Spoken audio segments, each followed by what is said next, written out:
Hello, hello, hello, and welcome to episode 6 of the Cooler Guild. I am your host, Coop, and joined with me is my co-host, Van. What's up? We are recording this episode on Wednesday, July 10th, 2024. And we got some exciting thing going on with this episode. It's our first episode officially under Sounder at Heart. Yeah, we're stoked to join the podcast network. Baffling to me that people are in. I mean, I guess it's not that surprising. There hasn't really been a lot out there on a weekly basis for the rain in terms of podcast coverage.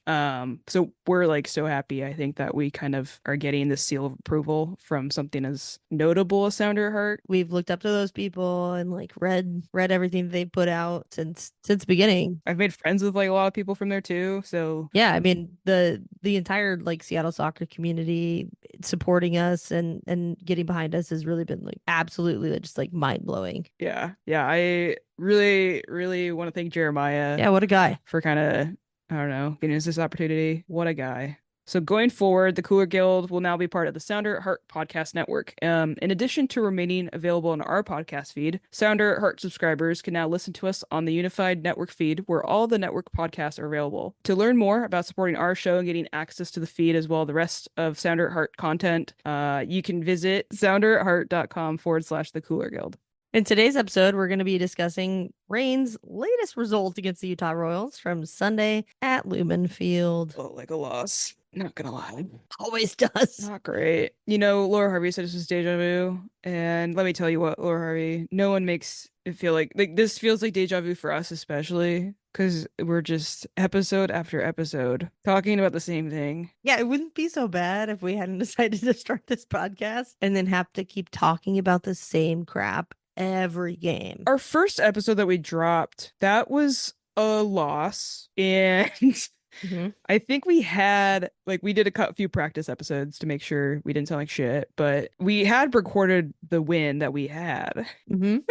And we felt like, I don't know, maybe it was gonna go better by now, especially since we won a game with an early red card. And how Yeah. can we not do that now? I don't know. All right, do you want to go? Do you want to do a little match recap? Sure. Rain played Sunday in Seattle. It was really hot day. I was in California, but it's hot in Seattle. The Rain played against the Utah Royals for the first time since Utah rejoined the NWSL. After a scoreless first half, the Rain dominated most of the possession. But the second half kicked off, and 5 minutes later, the Rain found the back of the net, only to have the call reversed via VAR for a foul by Boats. I don't agree. Controversy. There's controversy. I don't agree. We can talk about it later, okay. But I'm not in that camp. I thought it was fine. moving on, but in the 67th minute, so like 17 minutes later, Ali Sentner blocked Alana Cook's pass out of the back and took advantage of it, and she killed it. She absolutely put that one in the back of the net. Embarrassed us. Yeah, it was terrible. But just after that, 12 minutes later, Latsko hit one in. So she had come off the bench and finished the game off for us, and the game ended in a 1-1 draw. Not great. Not great. Once again, not great. Once again, a tie that felt like a loss. Yeah, this one almost. I mean, the other one was obviously it definitely felt worse the way it ended. But like, this is the game where you're playing the one team that's below you in the standings that's been doing worse than you in ways that like they actually look worse.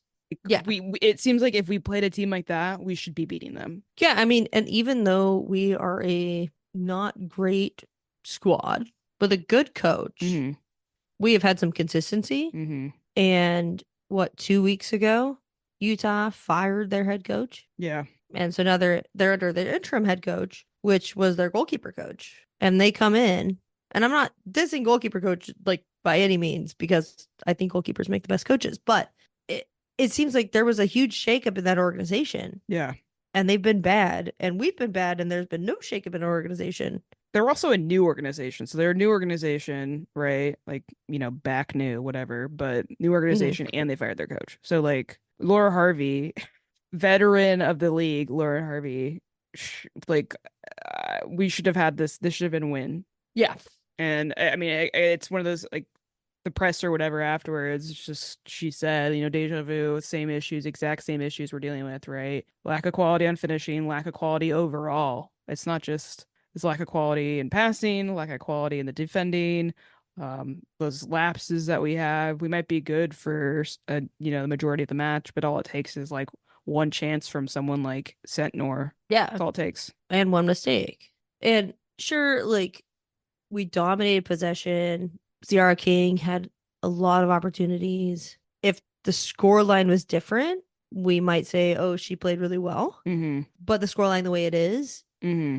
those missed opportunities add up. Yeah, her and Boats, I think you need to call out both of them. Yeah. So I think Boats keeps having these huge opportunities and isn't taking them. So or at least not taking them and scoring. It was like very much, I rewatched the episode, but I was actually listening to it on somebody's phone, and it just sounded like the first half. The first time I'm, listening to the game, that oh, we had great possession, we're getting in, we're creating opportunities, but nothing was happening. Yeah, I was like actively screaming at my TV. Alex was like, "You need to be quiet." And I think I had my window open too because it was super hot, and so I had my window open. I'm sure my late neighbor's house is like maybe 10, 12 feet away from our house. So I was just screaming because I just like it was so this game especially was so frustrating because it did feel like this is the one that we're gonna turn it around, like, or at least this is the one we're gonna get the win before we go into this break, right? And it didn't happen. And I mean, I had tweeted, I was like, if we don't win this game, I don't see a path for us to turn the season around. Because if we Yeah. can't beat this team, I don't see it. But there's also like in the same frame that I talk about like how we have a consistency that they don't have because they just fired their head Mm-hmm. coach. That can also add an X factor of those players have something to prove, right? Mm-hmm. When you are bringing in a new coach or a new leadership. Yeah. So, I mean, look at what's happened when our team when the rain has really screwed things up, Mm-hmm. saying gone down a player 8 minutes into the game. What do? They deal with adversity and they win games. They go down a goal, they score a goal. Yeah. So I think there's something to be said about that. And like credit to them. They fought through, they went up a goal. But at the same time, you have to expect better from a group like the Rain. Yeah, I did. I mean, I did point out to you, I think the last episode, I don't know if I edited it out or not, but I did say, like, Utah did just fire their coach, and it could be one of those moments where the players will figure something out and find a way to get a result. And Yeah. I wasn't shocked by this result because knowing that, but I still expect better of this team, and I know they're capable of more. But are they? Are they capable of more? Like I feel like we're reaching the end Yeah. of the abilities of this roster. I would say I would say against this Utah team, they were capable. I would say against this team they were. I wouldn't have maybe said that about their. The thing is they got a pretty good, like, the result that they just had against Gotham that was a good result for them, right? So Yeah. like they play well against Gotham. I'm expecting you to go get the win against the team that's below you, and it is below you because you can see how bad they are. But you have to think about it in the sense that like the Rain are so poor at this point that they are playing to the level of their opponent. Yeah, that's the question we're trying to figure out, right? I mean, it's not our job to figure out, but the fact that like we can see these things as fans makes it oh so apparent that there's an issue other than the organization of the squad on game day. There's an issue with the squad. Yeah. Because the lineup itself isn't doing it. You can paint it however you want and put them in whatever places you want. They're not getting results. Yeah. I mean, we brought in the two players that we brought in that, like, we haven't seen much from in quite a while because they were starting when they came in. Two Welsh players. They're just kind of, I think it just seems like we've just kind of, I don't know, given up on them starting, or if it's just Laura Harvey trying to rotate everybody and trying to still figure out magic sauce, secret sauce, whatever. That takes up two international spots. So if we're not playing them, I'm a little like confused. Yeah. I mean, we haven't really been able to make any more moves. We don't know how much money they came here for. That's kind of the problem with NWSL. Like you can't see there's not the transparency. Yeah, transparency lacking for sure. We don't know in that sense. But yeah, they're taking up two international spots. They aren't always playing. James Turner had a decent game this last game, was helpful in the goal. Yeah, I've been pretty happy with what I've seen from her at times. I mean, I think Woodham's done well, like the opportunities that she's had since she started and like played really well and then like kind of wasn't starting so much and came on and was kind of mediocre. But the last couple of games she's played, she's looked pretty good. Yeah. I think that they're there's got to be some consideration in that. But we talk about rotation. Laura Harvey's rotating the lineup. Is she really? I don't think so. She's rotating the lineup in the sense that she's changing how we're lining up, but she's not really changing the personnel. Well, It was hot that day. It was hot. it was hot. It was 88, 90 degrees. I think photographer Jane, shout out Shout out Jane. Jane. She was saying that the turf was like 110 degrees. Oh, it had to be. And she was like getting burns, like maybe had a burn on her from all Oh that. So no. I know we never want to see that for Jane, especially. No. Like and then like on TV, right? It didn't look like there's very many fans there because they all had moved to like the shadiest spot. Which I didn't know because I was watching it on TV. You couldn't see it unless they were on that corner, right? Like, in that corner because you really couldn't see. But like a bunch of people are just crowded over that, and I don't blame them. I mean, this is the problem with like the way that things are set up. They make these games. I've once again, why are we having games in the middle of the day? In the summertime, we're having to deal with these immense temperatures that are not going away in the summer. No, we keep pretending like, oh, it was just hot this year. No, this is like years on end now. No, they should be playing these games later for sure. Once the sun starts going down or something. But But it's hard because it's a Sunday game because they're not giving us hmm Saturday night games. they could even. I mean, I don't know how well a Friday night game would go, but that would be an option too if they did the right advertising and marketing for that. I think that would be good. I mean, they do Friday night matches for the NWSL, so like, what's the deal with the Rain? Maybe not hosting those. I don't know. They seem to always get the Sunday afternoon slot, and I think especially for summer, that's Yeah. just kind of fucked up because people are like they're out and about. They want to go out on Saturday nights, whatever, and no. The other problem is that which the attendance for the Rain match in the heat and everything else combined 6,276, which is quite a drop Yeah. off from the Louisville game, which got over 10K. But another crime against the gays. Another crime against the gays as far as scheduling. The Storm game against the Chicago Sky. I don't know if you've heard about the Chicago Sky lately, was happening at the exact same time. Why? Like, what do you, and it, like, okay, you're like a Seattle sports fan and it's a scorching fucking 90 degrees outside. Would you rather go inside where there's air conditioning and watch, I don't know, Angel Reese and the entire Seattle Storm like, in air conditioning, or would you rather go sit in the blazing sun and watch the second to last place Rain? Yeah, I mean that's a choice that people shouldn't have to make. That women's sports fans shouldn't have to make in No, Seattle. no. Because there's so many we have so many good players on both sides. And generally the people that want to go watch Storm games are the people that are going to go to Rain games. There's definitely like the two like that. There's a crossover for sure. Yeah, I mean the crossover is bigger for that than I would say it is for Sounders. Yeah. I would say that. Yeah, I would say we've seen that. I mean, they've done like the Storm and Rain joint stuff before, so The Rainstorm. yeah. And the Storm. Okay, so I will say that I think the Rain attendance it wasn't as good as I was hoping it would be, but considering they got like a little over 11,000 at the Storm game, I feel like getting a little over 6,000 is not bad. No, it's not terrible. And with the heat and with the way that people are placed at Lumen for Ring games, which is on that east side, which is in the Oh, sun. it's so brutal. It's so brutal. brutal. It's so hard to sit over there when it's that hot. You're just like Yeah. and then people sit for those matches too, so you're just like sitting in your sweaty seat. Yeah, it's not great. It's not good at all. The Rain are still sitting on the fact that they haven't won since May 3rd. Yeah, yeah. So we're over 2 months in now since a win.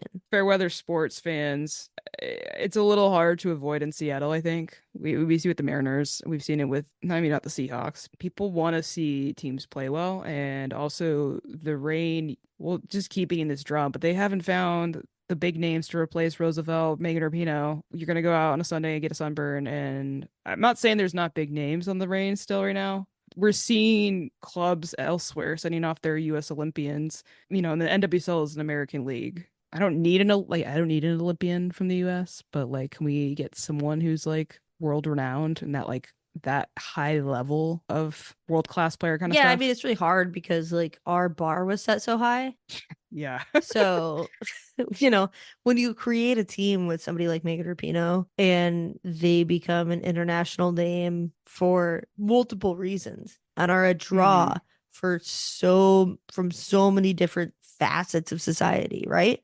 To come watch the game. Yeah. and you lose that. You can't replace Megan Rapinoe. You really can't. No, you But I can't. think that too, you're right. And we've tried really hard to make somebody on our team like a household name, and nobody's really performing in a way that would make that a reality, right? Yep. So bring somebody in. And I think that That's the next step. that's the next step. And hopefully moving forward, like we'll get some, whether it's somebody that Laura Harvey will miraculously decide to start playing or somebody that she's totally bought in on. Yeah. It wasn't a terrible game for the Reign. I mean, minus the fact that they didn't win the game, minus the fact that they were not productive. If you want to be a stats person and look at it, it wasn't the worst thing that ever happened, right? Yeah, they had shots. There was, a VAR call. We held possession. They had some big chances. All of the things you want to see from a team were there. It's just that those final little touches that were lacking to really make Yeah. this like a, I don't know, what's the word? Like a show. You know what I mean? Like a definitive performance. Exactly. Yeah. And we don't really have that. No, we haven't seen that. We've seen comebacks, we've seen kind of like wins that we shouldn't have Hmm. won, but there's not been a definitive performance when you say this group is good enough to win games in this Yeah, I league. want to see like a hungry, greedy team. I want that. Yeah. Either, right? Because you either have like a hungry, greedy team that's just like dominating the shit and just scoring goals like crazy, or you've just got like a solid defense that can, just shut down opponents and then you can find your goal when you need to. And I think Claudia Dickey played all right. I don't think she's the main problem of the Reign right now as far as like goals against, Hmm. but she got save of the week off of a save that she shouldn't have had to make. She was like the first person to admit that. Yeah. And any good Yeah. goalkeeper would be that way. When Yeah. kudos to her. I mean, I like her. Yeah. If we keep her in and bring players in front of her, I think she will probably become like a steady number one. She seems to grow. She seems to understand the mistakes that she makes and not make those mistakes again. Yeah. It's hard. Like when you have somebody like Alana Cook, who you should be really confident in, who should be your stalwart and like your center back, and that player just making stupid mistakes. Yeah. And it's not an easy thing to it's not I don't envy these players right now, right? Because it's not like they don't know that they're making mistakes. Like they know exactly what they're doing wrong. And for some reason they still can't get it right, every week. Yeah. Or they'll get it right again for most of the match, and then it's just that one time that takes to turn the whole game upside down. And so I don't envy these players having to reckon with that, and also like the criticism that comes with all of that Right. is not fun to like have to deal with by any means. So I don't, it's just this is one of those situations where like I feel like this is where Laura Harvey is supposed to like rise up and figure it all out. Yeah, but you can only do so much with the hand that you're dealt, right? Yeah, we keep going back to that. It's so annoying. Okay, I think we just need to move on from that because I really just It's so frustrating. We've done this for like a month and a half it's now. an infinity. It's an infinity. We're gonna have to get infinity tattoos on us soon, and it's gonna say the rain above it. Okay, so let's maybe talk about any other positives we saw. So we got Claudia Dickey. I think that's she saw mistakes, she knew them, but she did Yeah. pretty well overall. I know there's been a lot of criticism for Mhm. Sarah King, but I think switching her side, like to the right, has been pretty good. I've been pretty into it. I don't think she's as bad as some people are making her out to be. I really don't. I think she's like good at passing. She's pretty dynamic. It's the same thing that's lacking with everybody else in the front, where she doesn't know how to fit it, like he isn't finishing. Right, but that's my kind of qualm with it is like sure she was more creative on that side and Yeah. created better chances, but still was not productive. And so that's Yeah. kind of my takeaway is like she might have looked better, but it didn't make the team any better. We didn't get scored on. We didn't get scored on right out of the half or at the beginning of the match, which is great. It was hilarious because the commentator was talking about. Did you listen to that Oh part? yeah, I heard The that. commentator was just like, yeah, Laura Harvey has been trying like all sorts of different things and taking the team like back into the field after halftime. So whatever it was this time, hopefully she made note of whatever it was because they did not concede right out of the half. In fact, they had a very good goal opportunity, which I guess maybe now is a good time to transition into the VAR call, the goal opportunity after the half. I don't know. I thought it was soft. So Cross came in, right? And Mandy Houck comes out and gets it. And Balser is right there with the defender, a little bit behind her. And Houck comes out to get it. and kind of reaches over the defender. She got the ball, but then she lets go of it before any contact. And that's my biggest gripe with it, Mm-hmm. right? So it's like, okay, Mm-hmm. she comes out to get it, gets her hands on it, but doesn't catch it, and then gets hit. And Okay. I can see that argument. on further review, it looks as if Bethany Balcer might have extended her left arm to the defender to push her into the goalkeeper, which I can also Mm-hmm. see that argument. Yeah. That's the side I'm on is But for me, if you're going to come out and get the ball as a goalkeeper, if you're going to come out and get uh-huh. the ball, it's all or nothing. And Yeah. the fact that she let go of the ball before contact, Yeah. she gave up. Yeah. And so but you can't really argue that because there's no real rules Mm-hmm. regarding that. If the refs are arguing Bethany Balcer fouled, the defender, and then the defender inherently runs into the keeper because of the foul, whatever. There was a slight push, whether or not, like Yeah, I mean the arm extended, you yeah, could see yeah. So it. there was a push. So to me, I was like, yeah, that makes sense. I'd be fucking pissed if that was our keeper. I'd be upset if it was our keeper and like I saw her get barreled in by like the forward pushing my own defender in front of, like if that whole sequence happened to us, I'd be pissed. She let go of the ball. She let go of the ball before she got hit. And you call it a goal on the field, right? And so that's the other thing is like, was there clear and obvious evidence that the foul caused the goal? And in my Yeah. view, as a goalkeeper, if I let go of the ball before I got hit, that's my own fault. It's not because I got hit. Yeah. My issue is she couldn't get back up because Bethany wasn't even part of the play with the ball, right? So Bethany, you know what I mean? Like, Well, that's because the goalkeeper came out over the top of everybody. But I don't feel like this one's as clear as some people are making it out to be. no, I don't think it is at all. And I think for me, if you call it a goal on the field, there needs to be clear and obvious evidence. hmm I don't agree with it, but I can see the other side. I don't know. It's one of those things where like could have gone either way, but the call on the field was a goal. What I'm annoyed about is Laura Harvey afterwards, just Yeah, do it like again. digging in on her heels about this call, and she's like, "Well, that was a goal. That was a goal. That was a goal." No, that was a Okay, well, guess what? You didn't win the challenge. well, there's a reason why we just talked about it for like 5 minutes because it was so convoluted, right? There's so many angles that you could take from that call, but you can't dwell on that. Not for the coach. We can. We're just like a bunch of bums, though. Like Yeah. that call to me is not worth like trying to sit there and be like, "We that should have been a goal." Like, just no. Go score more fucking goals. Finish the other chances you had. Yeah, and there were so many other chances. Just go finish your chances. Don't complain about the VAR call. Yeah. I don't know. I'm annoyed about that. And I don't get annoyed with like a lot of things that Harvey says, but that's particularly kind of annoyed me. Yeah, and I think like it's still we need to give her a chance if we bring in more players. But if we're not bringing in more players, I mean, I'm kind of at a crossroads here where I'm getting sick of defending it because there's literally no movement. Yeah, and I get she's probably more frustrated than all of us. Right, but at the same time, like if you're that frustrated, you got to try something different. Yeah. And her trying something different has not worked. Yeah, that would lead me to question some other stuff. Oh God, 100%. I don't know. It's so hard to speculate and figure out stuff that could change that might fix this. Would Sam Lady coming back help? Oh, 100%. Because the energy that he always seemed to have with the players, I'm not trying to say anything about what's going on there now because I don't know, but I know for sure that Sam Blady, he had a notable win when he was like taking over for Laura when she was like unavailable or whatever it was that one time. And he knows this group and he knows the program. Like he gets it. I would be curious. I don't think he has a job right now, right? I don't think so, but I think the intricacies of the coaching staff is very much like something that's above my pay grade. But what I know from the people that have worked in the organization that I talk to and things is that Laura Harvey likes to win the way that she likes to win.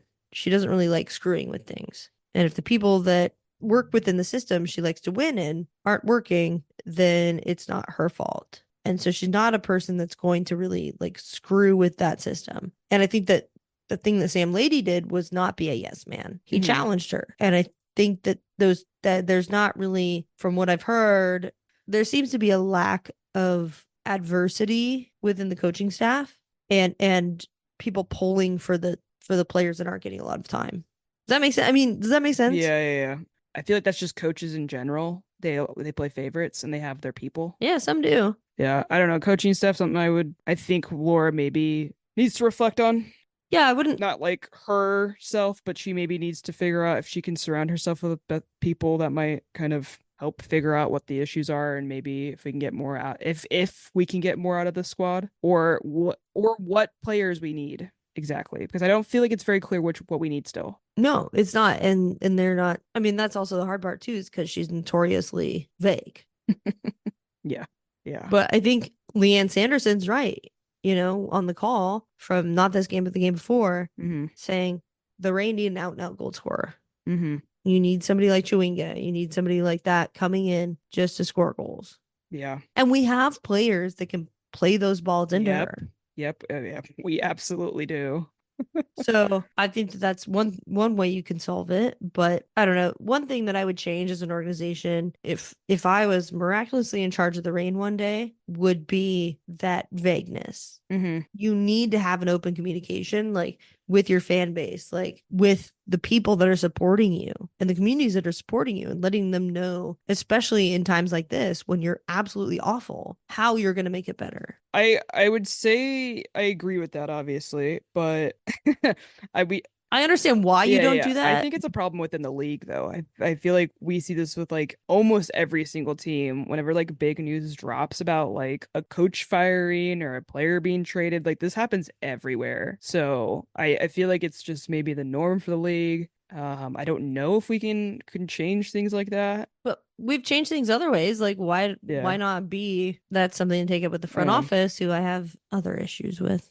Oh, and we're kind of just rambling about a bunch of stuff going on, but I feel like that's kind of, I mean, it's all kind of pertinent, but what do we break down from this match, right? Like it's the same shit. And I guess the one thing that happened is Latsko did what Latsko does, and she came off the bench and like did her thing. Yeah, she does what she's coming off from injury, right? Yeah, she's coming back from injury, but she like scored that goal, and that's like a kind of goal that like, why is it only Latsko can like find those kind of goals? Just like scrappiness, just find a way to get your foot or your head on the end of these balls in the box when they're just kind of bouncing around. Yeah, make it happen. And I'm no person in charge, but if I were to take one forward that we have on our lineup right now, let's go. It would be her. She came on and like I feel like she is a very mature player in the way that she deals with things. Like when she starts, she understands her role, and when she comes in off the bench, she understands her role. And she came off the bench this game and was like, "All right, I got to change the game. I got to be a game changer." And she came on and did exactly that. She did that in the playoffs. I don't know how we don't give her more credit. I mean, I feel like I do. I'm like always. I mean, I do too. I remember when we signed her, I was like, this is like probably the best signing just like added to our roster, like to have that in your back pocket, starting, subbing, whatever, if that's like a player everyone wants to have on their team, because she just knows she gets it. If I had to choose a cooler player of the match for this match, it would definitely be Latsko. Yeah, me too. I feel like maybe we need to hold off on giving someone it until we win a match, because I don't know. She kept us from like losing 3 points. So she did, because it was gonna be maybe the most embarrassing thing we've ever done this season. Yeah. Losing to Utah. So she saved us from that. So I guess for this match, yeah, we'll give it to her. And we can also add on to the cooler player of the match. What do you want to add on? The shade at Lumen Field, keeping people cool. If that's not, cooler player of the match, I don't know what is. So for everyone who showed up and got to go in that shade, shout out to the shade. No shade. Stop. So the Shade and Lumen and Latsko, you're going into the cooler player of the match Hall of Fame. Woo! I guess I'll say I watched the post-match pressers, and they had Latsko and Dickey on, and their goal is still to make the playoffs and go on a run. They know they need to go on a run, because that's the only way that they're getting to the playoffs is if they go on their run, and that they said that that's still their goal. I'll believe it when I see it. Yeah, that would make me really happy, because I bet my buddy Ron a beer at the beginning before the season started. Yeah. That even though we lost everyone, the Reign would still make the playoffs. So that would make me happy. But I mean, I like that that's their vision. Is it a reality at this point? No. That's hard. That's hard to fathom right now. They understand where the bar is. So I guess that's good. They know that this isn't really acceptable, in that they should still have ambitions. Yeah. I mean, they've been saying for so many weeks. Okay, yeah. I feel like we should just move on. I feel like there's really no point in just continuing. The Rain need to do something better. We're also going into a break, so it's just like we can decompress. Yeah, I mean, I think that that was a good point to start the break. But also we have to go back and play them again. It'll be a completely different lineup and Oh, I everything, know, I but know. yeah. We do they also got the players are getting a whole week off with the mandated week off. We love a CBA. Unions It was funny forever. because Laura was like, I thought that was kind of weird. I'm like, girl, I think she's just well, obviously she's like wants to just get back into things, and just try to get work done. But I'm like, whatever, they get a week Yeah, off. to do the same thing again. Yeah. Let's just take some time off. Especially us. Maybe we should get two Yeah. weeks off. No, it's been nice to see the players like kind of relaxing and just getting away from things. I think that's gonna be good. Give us time to reset, reboot, whatever. And then we've got a couple players going to the Olympics, a Yeah. couple Canadians, We're gonna be talking a lot about Canada. which we're not super familiar with. I was hoping we could talk about the U.S. Women's national team players that we have in our squad, but that's not gonna happen. But we'll do our best with Canada. We got one in the Yeah, we've U20s. watched, a lot of U.S. beating Canada in the past, so we're A lot of history with basically that. experts. Those two players will be gone. And that's Quinn and Jordan Heidema. There's the U20 training camp because their World Cup is this year as well. It's August 31st to September 22nd. And I don't know if you've heard this name. Maybe we want to see more of her on the field. I think a few of us maybe feel this way. But Adame is going to be going to that camp, the last training camp before that World Cup. Thank God. I mean, I like watching her play every time she comes on the field. Like there's some sort of magic there. Mm-hmm. And I really dislike the fact that that has been overlooked at this point. But She's young. I'm stoked for her to like be able to come on and get into that camp and get some more time under a different system. Yeah, So she's also gonna Sentinor is gonna be there as well, so maybe she can get some little tips from her. I was pulling up the stats between the two of them for the league when I saw that they were both going to the same camp. And I was like, man, I wish we were because Sentinor was so good in the game against us. I was like, man, I wish Adames mhm. could have been playing more. And Sentinor has played, which she's 2 years older, so that's kind of a lot, experience, 2 years. Center's gotten a little Yeah. over 1,400 minutes, 3 goals, 3 assists, 16 starts in all 16 matches he's played. And she's averaging right now a 7.3 for FOT mob rating. And Adames, so compared to the 1,400 minutes ish, 290 minutes. We got to bump those Mm. numbers up, Laura. We got to get Adames on the field more. 3 starts. The camp that Adames is going to is July 8th to the 16th. There's 2 matches during that time that they're playing. So maybe we'll find some sort of stream to be able to see what kind of gameplay Adamas gets. Because if she has a decent showing there, then I feel like Laura Harvey can't avoid putting her in. Watch her. Watch her. I need it. Watch her avoid that. No, she will 100% avoid Yeah, I that. was like, I don't know if the competition's going to be there for Adamas. Usually those games like historically have been on like ESPN Okay. Plus. I talk a lot of crap about like King missing chances, but Adamas came on and had like what 12 minutes or something and had a fantastic Mm. strike that missed by like a foot Imagine if she got to try that for more matches. or longer than like 12 minutes. Ugh, it's annoying the shit out of me. It's driving me nuts that she's not getting more minutes. Next game though. So the Rain are in their break. The summer tournament with Liga MX Femenil starts. And our first game is Friday, July 19th, 6 p.m. at Lumen Field. We are facing again Utah Royals. Real mystery what's gonna happen there. Yeah, but you were saying that in Laura's presser, she talked about playing some of Yep, the she younger wants to play the players. kids. We're going to see Sam Meza? If we don't, I'm gonna start a riot. I'm gonna start a riot. I'm gonna get the orcas. I don't know if because does Laura live on an island? She lives near an island. I'm gonna get the orcas and we're gonna go. I don't know, get a sign out for her. And I can't. We don't know. I need to know. I just need to know. Maybe she's not very good.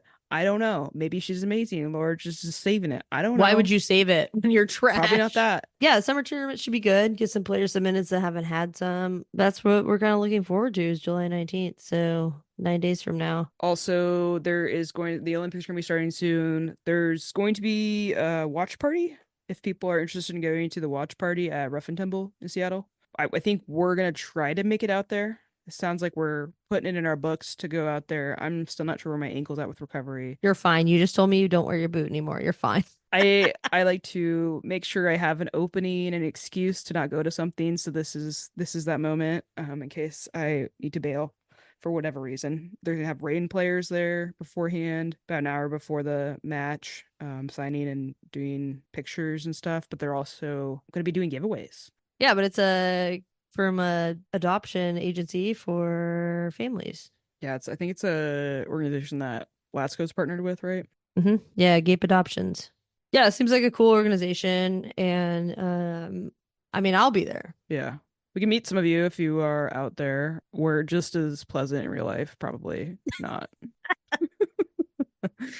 Yeah, but it'll be with the rival owners for the new USLW club in Seattle. The Ballard FC has joined the chat. I think that's kind of all we've got for this week. Sorry, it's kind of a mess. It's just the rain are kind of a mess. It really is. It's really not easy to do this week after week after week and just be sad. Pretty Sad and embarrassed and just hoping things will change, and they don't. But hopefully, in next NWSL match is You have to look it up. end of August. So end of August, August 25th, everything will change and everything will be good again. And I wake up every morning hoping for a signing notification. we're all waiting. I've heard some things, but we have no clue what any of those things might actually be. So we'll probably have a bonus episode coming out later, and we'll talk about the USLW, and we might dive a little bit into the situation going on with San Diego. Yeah. But a lot of exciting stuff's going on with the USLW, and Vans knows firsthand all that stuff. So I think we're gonna have some insight maybe that other people don't have, that because it's gonna be new for Ballard, Yeah, new for Ballard. but Van knows it. Familiar to me. Very familiar Yeah. to me. But I think there's also some important happenings in the league that are not so positive, but are pretty relevant. We should Mhm. talk about, as well as a little bit of Olympics preview. So And yeah, I think we also can talk about the other new league that's joining. oh yeah, the Super Yeah, there's League. a lot going on in the background. And I think we should, There's a lot going yeah. on. And it's gonna affect the NWSL for sure. I think Spokane's got 3 players, right? Signing for them that have played for the Reign. Okay. Definitely a bonus episode needed. A lot going on in women's soccer right now. Yep. So we'll get to that. You can follow us on Twitter to find out more at Cooler Guild Pod. Email if you want to ever send us some suggestions, some helpful feedback. If you got something nice to say to us, We love emails. We've never gotten one. Please send us an email. you could be the first one to send us something nice. I don't know. The email is thecoolerguild@gmail.com. And now we can link you to our website, which is going to be on sounderatheart.com/thecoolerguild. And that's where you can go and you can click a subscribe button, and then we'll get part of that cut as well. So we can kind of put that back into the podcast, and yeah, buy a Sounder Heart subscription. I mean, you can support it's worth it.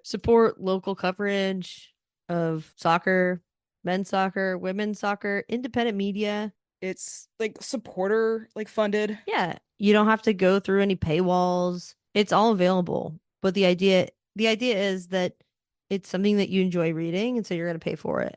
And it's beautiful. Yeah, they try to also make sure that it's not like bombarded with ads and everything like that. So it actually is like a very good site if you want to catch up on. I mean, I feel like most people who listen to this probably are aware of it, but I just can't say enough good things about it. And it's like pretty cool that we'll be on it now. One of you will be our first subscriber, and It'll probably be my dad, honestly. don't wait. I'm actually a paid subscriber for Sounder at Heart before this all happened too. It's honestly not much money for like a full year of like everything, because there's different tiers and all that stuff. You can get access to like a Discord if you pay for a certain tier, and then there's like a whole community going on there, which is pretty fun to get into. Yeah, I've enjoyed it. I guess I want to do a special shout out also to Susie Rants. Oh, Susie, you absolute gem of a human. She's just like a great person, but she's been really supportive with all this stuff too for us in this podcast. I don't know what kind of part she played in us getting with Sounder at Heart, but sounds like she has been an advocate for us. So we're really appreciative of her and Jeremiah and everybody there who's kind of pushed this thing forward. Even as fans before the podcast happened, having that connection with somebody who really cared about the team, like we did, offer us like tickets when she had extra tickets, and just being there Like the Seattle soccer community just continues to absolutely just blow my mind Yeah, she gave with, me a ride to the airport. yeah, so Yeah, supportive. Cool people, even cooler, like people to be connected with in a work sense. work sense, friend sense, all of it. It's great. Shout out Love it. Susie. Anyways, I think that's it for now. We'll be in your ears soon. I know Van loves when I say that. Go and rate us 5 stars wherever you listen to podcasts. Rate, like, subscribe. We'll be here. Oh, rate 5 though, only 5. Only 5 stars. 5 stars, thanks. Okay, till next time. Till next time. Bye. Bye.